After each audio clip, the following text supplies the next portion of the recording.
దగ్గర 9-10 జిల్లాల నుంచి ఫుడ్ కూడా తయారు చేసి వీలైతే ఎయిర్ లిఫ్ట్ కానీ దగ్గరుంటే ట్రాన్స్పోర్టేషన్ తెప్పిస్తున్నాం. మార్నింగ్ బ్రేక్ఫాస్ట్కి కానీ, మధ్యాహ్నం లంచ్ కానీ, రాత్రికి డిన్నర్కి కానీ 3 సార్లు సర్వ్ చేయాలి. చాలా క్లియర్గా పెట్టుకున్నాం. ఒకే ఆదేశం ఇచ్చాను, లాస్ట్ మైల్లో ఉండే లాస్ట్ పర్సన్కి ఇది చేరాలి. ఏ విధంగా చేరేస్తారో నాకు అనవసరం, ఆర్గ్యుమెంట్స్ లేవు. No question of tolerance also. It is an emergency. ఒక ఎమర్జెన్సీ వచ్చినప్పుడు ప్రతి ఒక్క అధికారి కూడా సర్వశక్తులు ఒడ్డి అవసరమైతే మేము చెప్పిన దాంట్లో ఏమైనా డెఫిషియన్సీస్ ఉంటే మీరు కూడా కొంత మెషినరీ పెంచుకోండి. మీకు డిపార్ట్మెంట్స్ ఉన్నాయి, ఎగ్జిస్టింగ్ ఇక్కడ ఉండే డిపార్ట్మెంట్స్ ఉన్నాయి, పూర్తిగా సహకరిస్తారు. నాకు కావాల్సింది లాస్ట్ మైల్లో డెలివరీ జరిగి తీరాలి. 2 రోజుల నుంచి ఇబ్బందిలో ఉండే ప్రజలు ఇంకా కూడా ఇబ్బంది పడడానికి వీలు లేదు. అది చాలా స్పష్టంగా ఆదేశాలు ఇచ్చా. ఇంకా ఆదేశాలను అమలు చేయకపోతే చాలా కఠినంగా కూడా వ్యవహరిస్తా. ఆ విషయం కూడా చెప్తున్నా. నేను అందుకే చాలా క్లియర్గా హైరార్కీ ఇచ్చాం.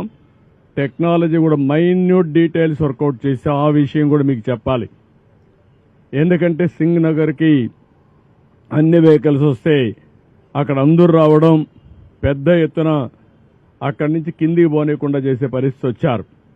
సింగ్ నగర్లో ఉండే అందరినీ కోరుతున్నా, ఎవరు అక్కడ సమావేశం కావద్దండి. వెహికల్ వస్తే మీ డివిజన్కి, మీ సచివాలయం ఏరియాకి వస్తాయి, అక్కడనే డిస్ట్రిబ్యూట్ చేస్తాను తప్ప ఇక్కడ డిస్ట్రిబ్యూషన్ కూడా ఆపేయమని చెప్పాను.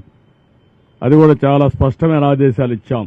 ప్రతి ఒక్క వెహికల్లో ఎవరైతే ఒక అక్టోపస్ కానిస్టేబుల్ని, ఒక గ్రే హౌండ్స్ని, ఏపీఎస్సీ స్టాఫ్ని పెట్టాం డెలివరీ ఇవ్వడానికి. వాళ్ళు తీసుకొస్తారు ఇవన్నీ. ఎక్కడన్నా ఇవన్నీ చేయకపోతే పోలీస్ ఆఫీసర్లు కూడా చాలా క్లియర్గా చెప్తున్న, హైరార్కీ కూడా మోస్ట్ డిసిప్లిన్ ఫోర్స్ వచ్చి police. Be discipline. Law and order maintain చేసే బాధ్యత మీది. లా అండ్ ఆర్డర్ మెయింటైన్ చేయకపోతే నష్టం జరిగేది రిమోట్ ఏరియాలో ఉండే పేదవాడికి జరుగుతుంది. నేను చూశాను, వాళ్ళ బాధలు చూశాను. వాళ్ళ బాధలు చూస్తే వన్ననా తిరుతాం. ఒకటి కాదు, ఒక తండ్రి భార్యను వదిలిపెట్టి బిడ్డ బతుకు కోసం సేవ్ చేసుకోవాలని వచ్చాడంటే మనం ఊహించుకోవాలి. అదేవిధంగా ముసలవాళ్ళు, నడవలేని వాళ్ళు నీళ్లలో నడిచొచ్చి బట్టలు లేకుండా వచ్చారంటే వాళ్ళ బాధలు అర్థం చేసుకోవాలి.